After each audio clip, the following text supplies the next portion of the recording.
आप देख रहे हैं एकलव्य एजुकेशन सेंटर और मैं हूँ केवल आपके सामने। तो चलिए इस एपिसोड का शुरुआत करते हैं और हमारे सामने जो प्रश्न है 71 नंबर प्रश्न। और 71 नंबर बेहद ही महत्वपूर्ण प्रश्न है। 71 नंबर प्रश्न कह रहा है कि 36 विद्यार्थियों का औसत 52 है। बाद में ज्ञात हुआ कि त्रुटि के कारण 64 को 46 अंकित किया गया, तो सही औसत ज्ञात करना है। मतलब जो 36 विद्यार्थियों का औसत है 52 है, लेकिन इसमें त्रुटि हुई है। बाद में यह पता चला कि जो 64 को जगह पर 64 को 46 अंकित कर दिया गया, यानी अंकों का फेरबदल हो गया। यहाँ पर 64 लिखना था लेकिन 46 लिख दिया गया। तो यही जो त्रुटि हुआ है, तो औसत हमें गलत मिल गया। औसत मिल गया 52, लेकिन 52 सही औसत नहीं है। सही औसत हमें ज्ञात करना है। जब ऐसे प्रश्न हमारे सामने होंगे तो सबसे आसानी से हम कर सकते हैं। और हमें सबसे महत्वपूर्ण है समझना कि औसत बराबर क्या होता है, क्योंकि औसत बराबर अगर हम नहीं समझ पाएंगे तो हम ऐसे प्रश्नों को हल करने में थोड़ी कठिनाइयां हो सकती हैं। तो औसत बराबर लिख सकते हैं यहाँ पर। औसत बराबर हो जाएगा कि विद्यार्थियों का, मतलब जो विद्यार्थियों का औसत 36 विद्यार्थियों का औसत 52 है, यानी 36 विद्यार्थियों का औसत औसत 52 है। तो इस तरह से दिया है तो हम यहाँ पर लिख सकते हैं कि विद्यार्थियों का योग, यानी विद्यार्थियों के जो औसत है हमारे सामने 52 है। तो औसत बराबर होता है कि पदों का योग अपन पदों की संख्या। पदों का योग बाटा में हो जाएगा पदों की संख्या। पदों का योग बापन में हो जाएगा पदों की संख्या। और इसी के माध्यम से यह प्रश्न भी होगा।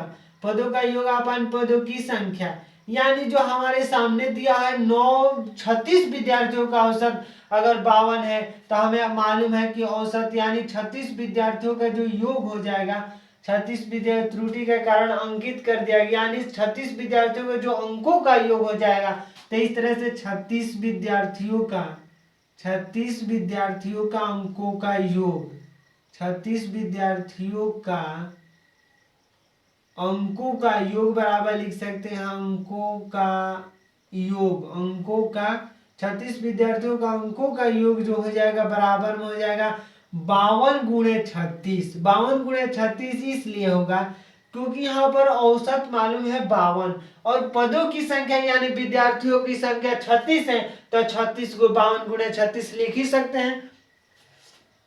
तो जो 36 विद्यार्थियों का अंकों का योग है 52 × 36, तो यहाँ पर 52 गुणे 36 कर देते हैं तो 6 दूनी का 12, 1 बच गया और 6 बचे का 30, 1 31 हो गया। और यहाँ पर 3 दूनी का 6 हो गया और यहाँ पर मतलब 6 दूनी का 12, 1 है, 6 बचे का 30, 1 31, 3 दूनी का 6 और 3 ही बचेगा 15। तो इस तरह से हो गया 15, तो हो जाएगा 2 7 8 और 1 मतलब 1872। तो इस तरह से कह सकते हैं कि जो 36 विद्यार्थियों का अंकों का योग है 1872 है। तो 36 विद्यार्थियों का अंकों का योग हमें मिल गया, लेकिन इसमें एक गलती हुई है कि 46 के जगह पर यानी 64 की जगह पर 46 अंकित कर दिया गया, यानी त्रुटि हुई है। ताकि कितने अंकों की त्रुटि हुई है हम यहाँ पर निकाल सकते हैं। 64 - 46 कर देंगे अगर, तो हो जाएगा 14 में से 6 जाएगा 8 बच गया। यहाँ पर 5 और 5 में से 4 जाएगा 1, यानी 18 अंकों का जो त्रुटि हो गया। यानी 64 अंक देना था लेकिन 46 ही अंक मिला, यानी कम मिला। अगर कम मिला है 1872 में 18 अंक कम मिले हैं, तो हम 18 अंक इसमें जोड़ देंगे और हो जाएगा यहाँ पर 8 2 10, 7 1 8, यहाँ पर हो जाएगा 8 1 9 हो जाएगा और 1890, यानी आज सही जो अंकों का योग होगा 36 विद्यार्थियों का जो अंकों का सही योग होगा 1890। लेकिन त्रुटि के कारण यह अंक 18 अंक कम कर दिया गया, यानी 64 लिखना था लेकिन वह 46 लिख दिया गया। तो जो त्रुटि हुई है 18 अंकों की त्रुटि हुई है, तो हम 18 अंक अगर जोड़ देते हैं तो हमें सही अंकों का योग मिल जाएगा। तो जो सही अंकों का योग हो जाएगा 1890, यानी जो 36 विद्यार्थियों का जो अंकों का योग होगा 1890 होगा। तो यहाँ पर 1890 लिख चुके हैं। अब कह रहा है कि सही औसत ज्ञात करना है, यानी जो 1836 विद्यार्थियों का अंकों का योग मिल गया और विद्यार्थियों की संख्या भी मालूम है, तो औसत बराबर होता है कि विद्यार्थियों के अंकों का योग अपन विद्यार्थियों की संख्या। निश्चित तौर पर सामान्य तौर पर बातें करेंगे तो औसत बराबर पदों का योग अपन पदों की संख्या। तो जो पदों की संख्या यानी विद्यार्थियों की संख्या 36 है और उनके अंकों का योग है 1890, तो औसत बराबर निश्चित तौर पर लिख सकते हैं। तो औसत बराबर हो जाएगा, औसत बराबर लिख सकते हैं कि 1890 बाटा में हो जाएगा 36, क्योंकि विद्यार्थियों की संख्या 36 है और जो विद्यार्थियों का अंकों का योग है 1890। अगर 36 से भाग देते हैं तो 36 में जो 5 से गुणा कर देते हैं तो 180, और 180 हुआ तो यहाँ पर बच गया मतलब 180। तो इस तरह यहाँ से हम आपको भाग देकर दिखाते हैं। तो 1890 अगर हम 36 से 5 बार में गुणा कर देते हैं तो 180 हो जाता है, यहाँ पर 9 बचा और यह 90 बन गया।